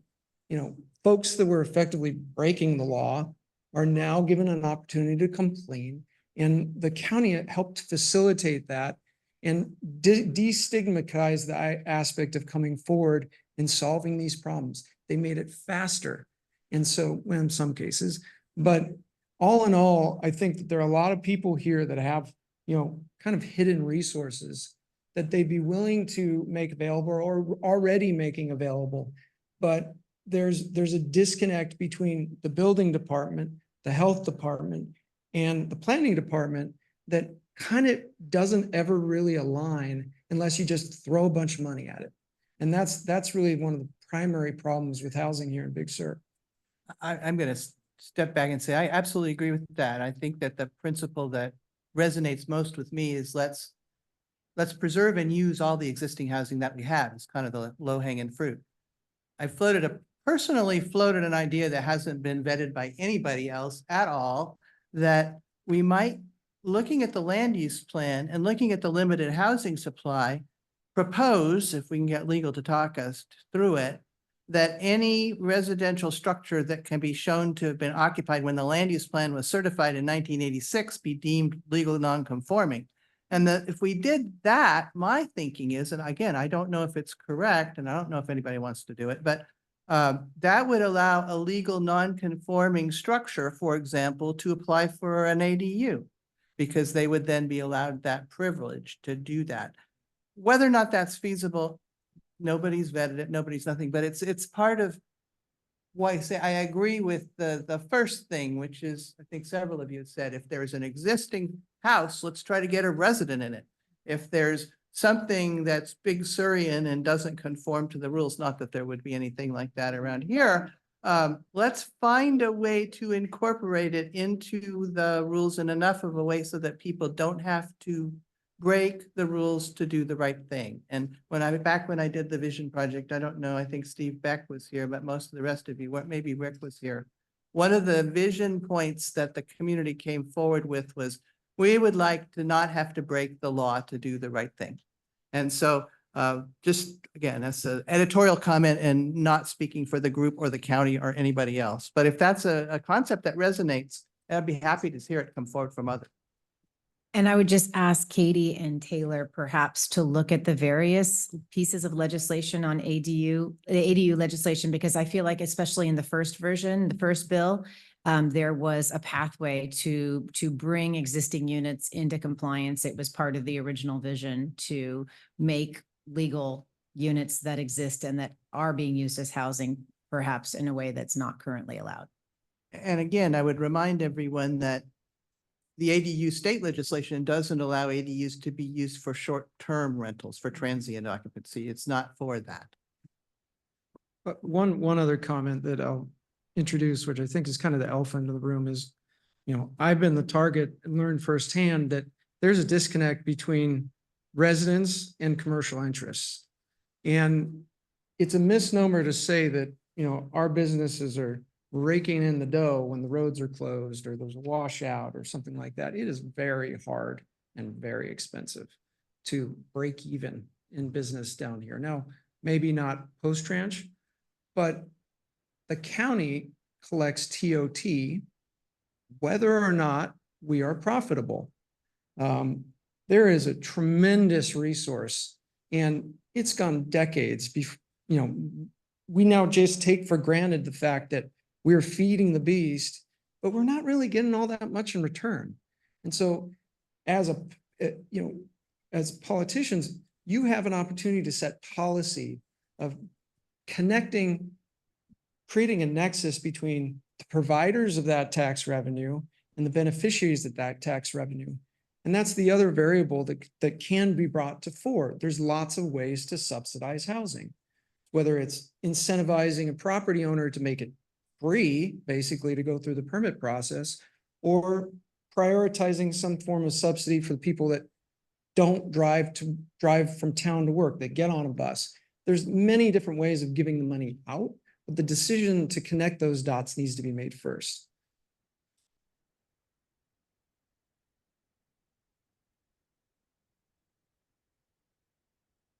I'll make this quick. The 30 years that I've lived here, I've got to live in all kinds of places, from shacks to that little room next to the pool here. And one of the coolest places was a yurt. And I loved living in that yurt, and it was illegal. And so a yurt, a tiny house, that kind of structure, it could very well be affordable housing for this community. But how do we do it so we don't end up with like what's happened at Paul's Slide, where you just have these trailers right in the view of Highway 1 that have not moved since we've complained? And that's important. So and that our neighborhoods stay rustic and aren't just trailer homes. So but there's that resource of yurts and tiny homes, and I think that's a good addition. Thank you. Thank you. Rachel Goldberger, Program Manager for the Community Association of Big Sur, but I am speaking on behalf of myself as a renting resident. When my husband and I moved here, we lived in a tent for 1.5 years. And back then, of course, the phrase was always the same. It's hard to find housing. We were lucky that we found jobs that were sort of stable in the community, and we were pretty adventurous and had the capacity to accept all of the inconveniences that go along with living in a tent. We were lucky because we knew someone, and usually that's the case. You have to know somebody, you get integrated into the community, you're kind of vetted. If you make it through a few winters and people know you're not just here seasonally, you're not just sold to the Big Sur dream, you're here to stay. I think that's changing because the people that we know are less and less, and the numbers of second homeowners are growing more and more. So really, the people that we know are maxed out. They all have multiple long-term residents living on their properties. And as a member of as an employee of CABS, I have a running list. Usually it's mentally, but now it's a document. I have a running list of people my age who are looking for housing. And while I used to be seasonal employees, these are my friends who are teachers. They are artists. They sit on boards. They're bringing innovative solutions to our community. And when Steve Beck was mentioning, like, let's look around the room, there aren't a lot of like actual employees here sitting in this room. That is a true statement. We need to usher in this next generation of stewards to our community, and we can't do that because none of us have the money to afford property here. And so being able to look at these innovative solutions so that we can bring in these members of our community. I have 14 adults, 4 children, 3 families on my list.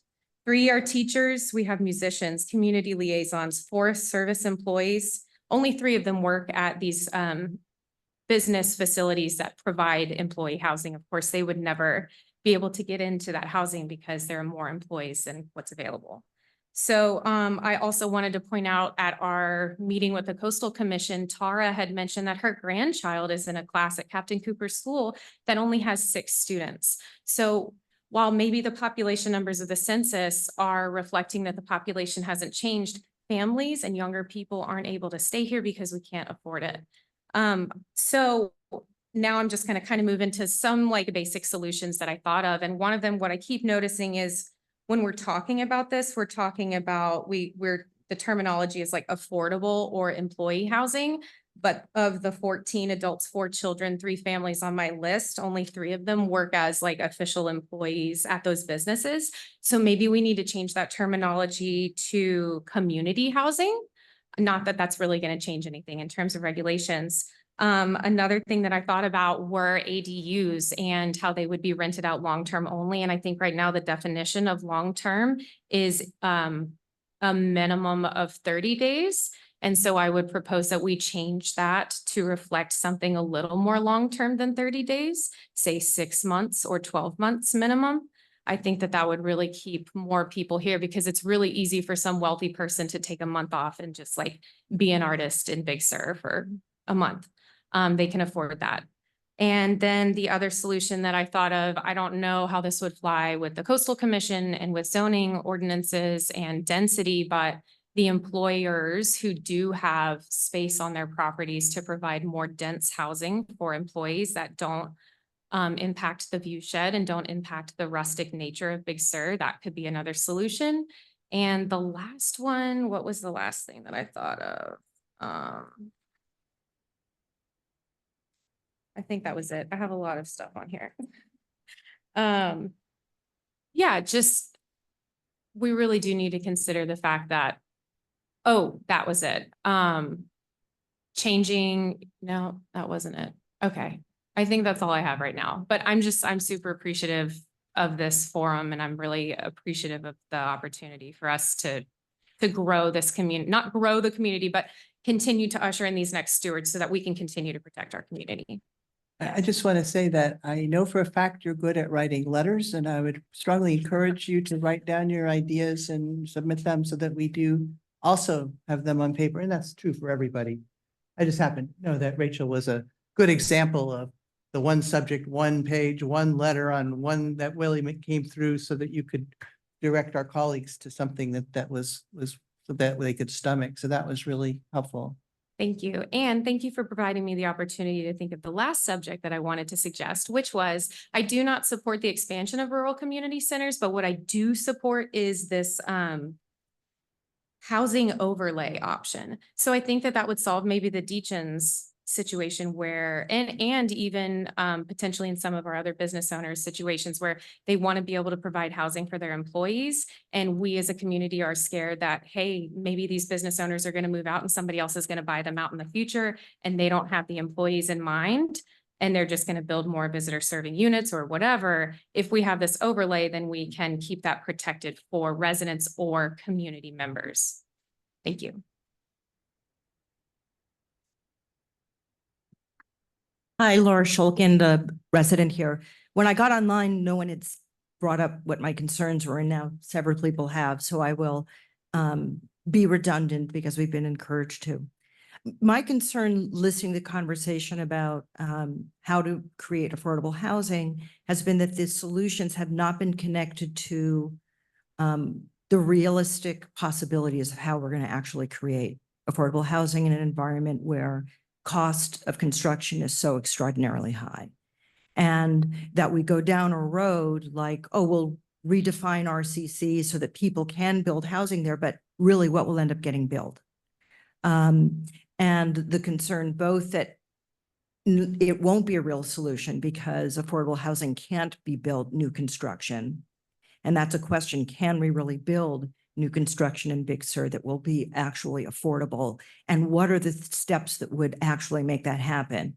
Reducing government permitting costs is certainly one of them, but just the raw cost of construction. So are we talking about subsidizing? Are we talking about government funding?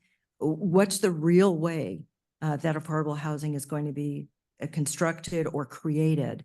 And I would start there and then look at the solutions. My hunch is that using existing housing stock and incentivizing it for community or affordable housing tends to make more sense than a solution that's going to rely on new construction that's just never going to be built for actual community members. And so either it will just be a solution that won't happen, or affordable housing is going to be a term that's going to morph into something else. Affordable for whom? Affordable for when? Right? And suddenly it will be housing that isn't for the original intended purpose. So that's my concern. Thanks.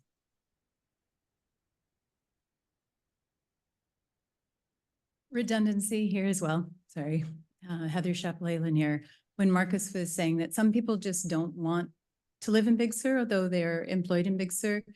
My observation over the years is that there's many people who are employees in Big Sur who don't want to live in employee housing because they're wanting to set down roots really as a community member on a long-term basis, as Rachel was just speaking to as well. I fully support and want to see this community thrive into the future and want to see us make room for wonderful young people who come here and dedicate their time to our schools and to our health center and to our fire brigade and to our boards and the softball games that are going on right this minute. And all these things that really create a vibrant community. And a lot of those people don't want to live in a box, in a two-story box that looks just like the next box. They want to live in a yurt. They want to live in a little rustic cabin. And my understanding is that that has always been de-incentivized through all different kinds of regulations, from water requirements to the cost of permitting to, you know, so many different things. And people have been speaking about it. And thank you, Patrick, for all the things that you mentioned about connecting the dots. There just has to be the opportunity for us to use what's here to perhaps do some kind of requiring that properties don't sit empty, because it's not healthy for anyone. It's not healthy for the buildings. It's not healthy for the neighborhoods. It's not healthy for the community. And that, again, just a lot of the people that I'm aware of who want to be community members and live here want to live in something that feels rustic, that feels like home, that feels like they can set down roots. And that's often not also what you call low-income housing or employee housing. So I just wanted to reiterate that. Thank you. I just want to say that we didn't intentionally conflict with the softball game. We promise. My husband's playing right now and I'm here, so I just have one quick question and one comment. This additional comments form, we can add more comments on this later on. Okay, that's my question. And who do we send that to? You can leave it here or you can email it to Taylor. Okay. However is most convenient for you. Okay, and so then the only other comment I would add is kind of a redundancy, but an example of where you have housing that you're not able to use. I have two small places that were built on my property before I bought it. And I can't use them because there's no bathrooms in them. I can't afford to put the bathrooms in them because of all the permits and all that. But if I had put a bathroom in them, I could be giving employee housing to two people in a fairly decent size. So I think the comments that were made before are I always feel bad because I have friends here who can't find housing and I'm like, I don't have a bathroom for you, you know, Yeah. so it's that example. Taylor, would it be okay if folks took it home with them and brought it on the 15th if they're coming back? Okay. Yeah, then if you're coming to the Plan Commission as well. I just do a quick time check because we have, I think, 4 hands here. So we're going to want to hear them as well. So speak up, but be mindful. Be really quick. Duplexes, triplexes, communal housing. Don't leave those out of the conversation. I know that those solutions presently exist here. So when you're thinking about ways to legitimize, think about multiple people on a larger structure.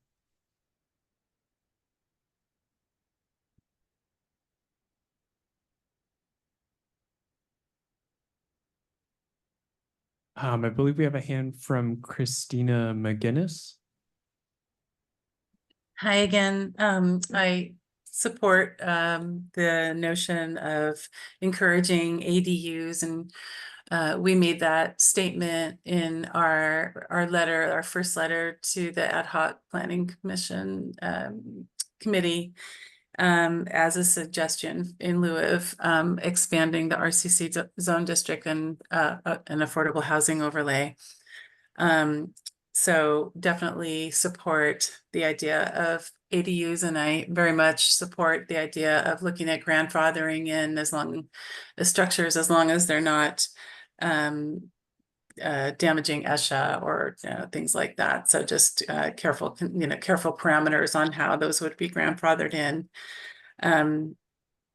The affordable housing overlay is a bit of a Pandora's box because of all the state regulations surrounding affordable housing. And typically, a lot of times, housing developments can happen and then only a very fraction of a percent actually ends up being affordable. And I think the prior speaker touched on that with regard to costs and things. So I would say that's probably also just a Pandora's box that we don't want to get into, and certainly don't support the expansion of the RCC zone district. And then just again, with regard to the ADU issue, I think having, making sure that there are guardrails on that, just making sure that they're not in the critical view shed, they're outside of environmentally sensitive habitat areas and not built on steep slopes and things like that. Just having some parameters on that, but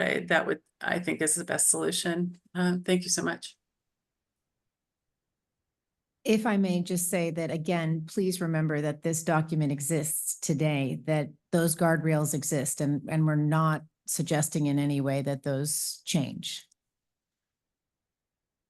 But that the ADU laws from the state do help in making clear what you can use to limit or not. So there's some things that have been used in the past to limit ADUs that are no longer allowable under the state law, and we would certainly follow that. But it doesn't include the slope or the critical view shed or anything like that. It doesn't include anything that's very unique to the Big Sur land use plan. More has to do with setbacks and things like that. Is that correct, Martha? Yeah. Thank you. Bruce? Yes, hello? We can My hear name you. is Bruce Merchant. And quickly about housing as well as the RCC.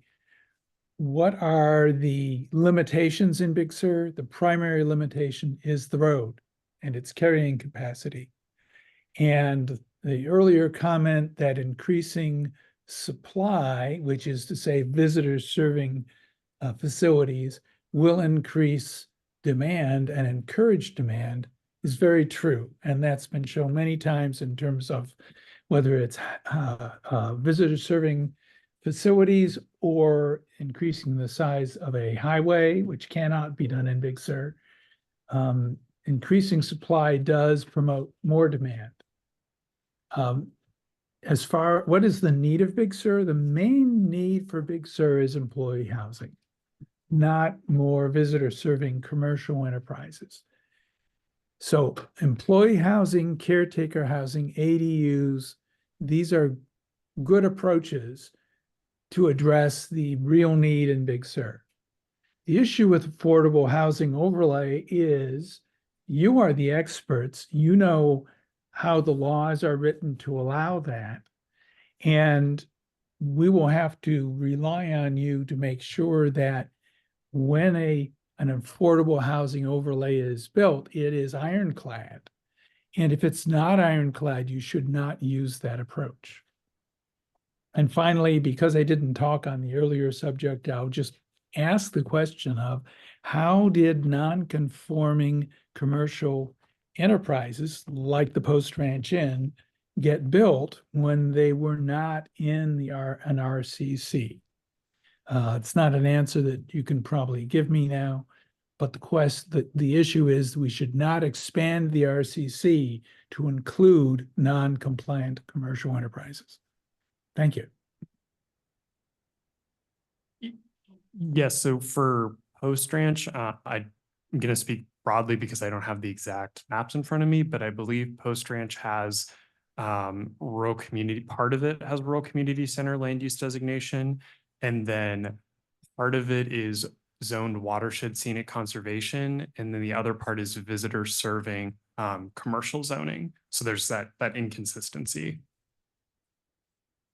And to be absolutely clear, visitor serving units are not prohibited in watershed and scenic conservation. They're limited in the number, but that zoning designation doesn't prohibit them. So there is an opportunity if you have a big enough parcel and you have enough space that conforms, even if it isn't in the rural community center, the other zoning does allow it under the land use plan because the coastal commission was very concerned that we not discourage visitor serving uses. And so if you read the plan, you can see that in several places, the plan calls for you can have 2 visitor serving uses or 1 residential unit on a piece of a certain size. I mean, it really is weighted toward visitor serving units currently today.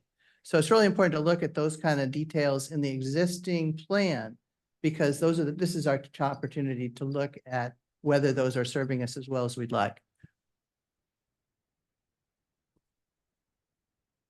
Thank you. And we have and apologies for the name, Ryan. Hi, everyone. Good evening. I'm glad to have the chance to join you from out of state. So thanks for everyone who made the new technology work. I've been able to see and hear clearly. So it's really remarkable that we can do it this way. My question might have come up when I had to sign off for a moment. Please stop me if it did. The question is about the caps on ADUs that are mentioned in the land use plan and also the 6th cycle housing element. So it mentions the number 50 and just asking the commissioners with this number 50 for the cap on ADUs, if that includes already permitted ADUs, and if so, roughly what the number is there so that we all have a sense of how many are left that can be permitted. And does this number 50 include the designation ADUs and caretaker units, or is it strictly ADUs? Thank you. Yeah, so there's currently an ADU ordinance moving through the process. So currently, the plan switched caretaker and ADUs, so the 50 unit cap is for ADUs. The ADU ordinance's intent is to remove that cap and then reestablish caretaker units at the 50 unit cap. So then ADUs would not be capped, nor would JADUs. That's good to know. Thank you. And I think one last hand, caller uses _2, and this may be a legacy hand.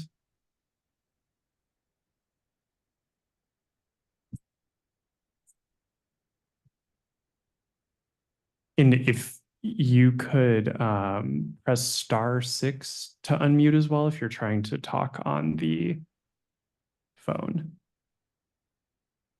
Hello? Yes, we can hear you. Oh, wonderful. Well, this is Jeannie Ford again. And again, I want to thank you for hosting this meeting.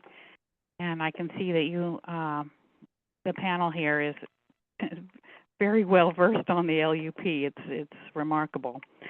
So thank you for all the work you do in this regards. I was present for, I think, all of the vision planning meetings that Martha did years ago, and that was quite an endeavor. And I'm glad to hear that parts of it are being used today. Regarding the housing, I really like the idea of using existing structures, existing cabins.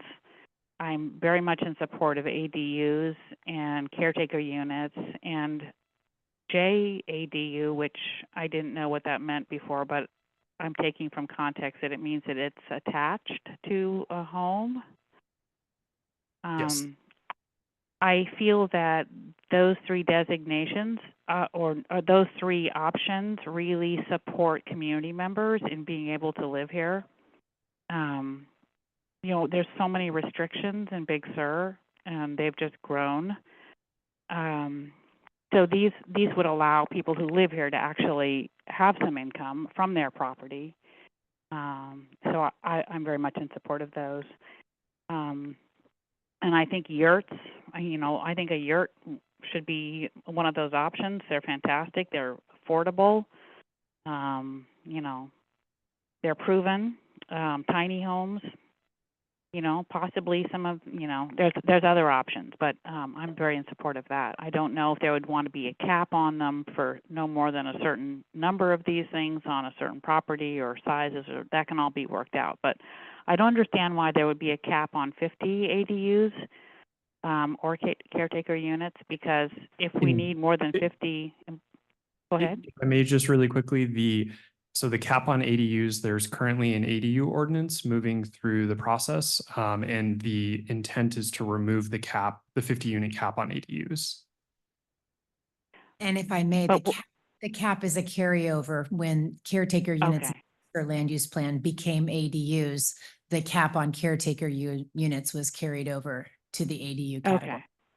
Okay, so there's no longer would be, so I would propose that there not be a cap on ADUs and caretaker units, and as long as, you know, they're complying with all the other rules and things. Also, I am not in support of. I'm not in support of, let's see, I'm just looking at the agenda here. I don't like the idea of allowing affordable housing. I don't even like that word, affordable housing, and I really don't really like employee housing either. I think community housing, as somebody mentioned, is a much more gracious definition, because, you know, people want to live in Big Sur, and, you know, they don't need to be an employee. Maybe they're self-employed, maybe they're an artist. And affordable seems to bring in all kinds of regulations that are, you know, that can get carried away. So I would be supportive of a term such as community housing. I don't like the overlay idea. I'm not in support of that. And then there's ways that we can stop the loss of housing, and I would be interested in, you know, recommending that we look at that. And one of them is to clearly define, I know this is another topic, but the different kinds of visitor lodging units that we have. I mean, some you drive up or you hike up or you hitchhike into, and you put up your tent or you park your RV. And that's what I think of as a rustic campsite. But if you're driving up in someone else's structure or yurt or park model or, you know, cabin is there, that is different. And park models and tiny homes should not be rustic campsites. If we can Thanks. clarify. If I could just stop you for a second, to say that we had that on our agenda. We obviously won't have time to get to today, but that discussion of the definition of what is a visitor serving unit and what the different categories should be is really important, and we aren't going to have time tonight. So please write that down, send it in. We want to make Okay. sure we hear from you on that topic. Thank you. I will. Yes. And my point about it is just to say that if we don't allow the conversion of rustic campsites into, you know, more solid housing or visitor accommodation units, we will not need more employees to manage them. And this has already been mentioned earlier.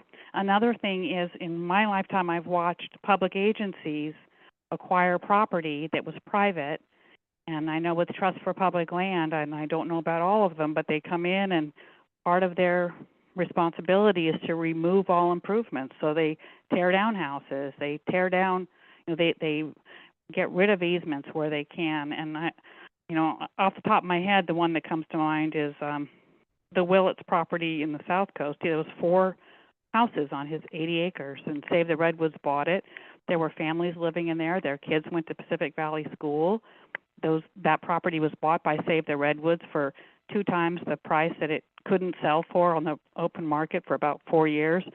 And 4 families were removed, and those houses were taken down. So perhaps there can be something about, if public agencies acquire private land, that they must leave those residences available for community housing.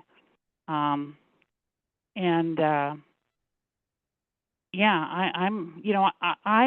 support private property rights, and I feel that if a wealthy person wants to buy a 15th home in Big Sur, I think it's all right if it's empty.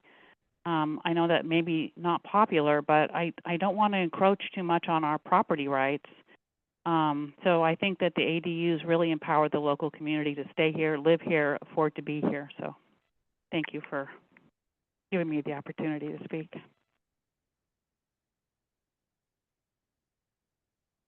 Okay, so as you can see, Trey, do you want to say something really quick? I do. Say something really quick. On the 'cause we're already housing holding people overlay, on- the LUAC, before you got into they had proposed this, and the housing overlay was just going to be for the properties that were very adjacent to the visitor serving units. I want to make that clear for in case people didn't understand that, you know, to me, that makes sense that if there's a housing overlay that we could allow for employees to live on those properties directly adjacent, but it doesn't make sense to have them going way up into our other communities. And I don't know if there's a misconception of that. So. Thanks, I appreciate that. I just wanted to thank everybody for sticking in past our scheduled time. I know it's always hard to plan ahead, but it's really important that we had a chance to hear from all of you. I really appreciate it. I have pages of notes. I see staff over here with pages of notes. Kate's got pages of notes. That should not be what you depend on. Please send your thoughts in too, because that's a formal record that doesn't get lost on my desk, which if you've seen would know it was a place of peril. So I'm gonna ask Taylor to finish up by just re-summarizing next steps so we all hear them one more time, because I know it takes a while for me to stick. But before we do that, I just want to say another call out thank you. Alex and Vatsula, what are they, video? What are you? Visuals. As you see, we have visuals. Can we just applaud for the first ever hybrid meeting here? With participation. Real participation for the real Big Sur community. And nobody up till now has been able to do it because they always told me that there was some sort of a curse on this structure that would not allow us to do it. But apparently here's someone who knows how to make that work. And I'm hoping that if the BISMAC will allow it, we'll be able to continue to do this because now we've proven it's possible. Maybe they'll be able to do this as well and let the rest of our community participate, even if they can't drive here. So with that, it's my thanks. I wanted to thank all of you for coming. This was exactly what I needed to hear today. I'm really glad that everyone participated and provided the feedback and the direction that you did, because this is what we need. And I hope you'll come back on the 15th of July, which will be something that Taylor will describe. And Taylor and Katie, thank you both as well. You'll notice they are not from Big Sur and they are here in the night. So thank that to them as well. There's always a mechanism for writing things in. Every meeting that we have, and up until we get to the next actual hearing date, not the workshop, every comment that you write in will go into the permanent record for the project and we'll have it available to us. And anyone who wants to go online and look at the maps that exist today, you have that opportunity. And then your comments, if you're going to take a scalpel to the rural community center and you do have some ideas, you can use the maps as your guide and you can add those suggestions. Yeah, and if you want to reduce them, let us know. What the heck? We're open to everything. Would it be possible to share the PowerPoint? So just really quickly, the second community meeting is going to be on July 15th in person at the Big Sur Lodge with no hybrid option this time because it is going to be a mapping exercise. It'll be from 4 to 7 p.m. And then there's also a planning commission workshop on June 26th that both information about those will be distributed to the distribution list. There's also both Katie and my card in the back as well. So if you have any questions, please feel free to call us, email us. We highly encourage comments. Thank you.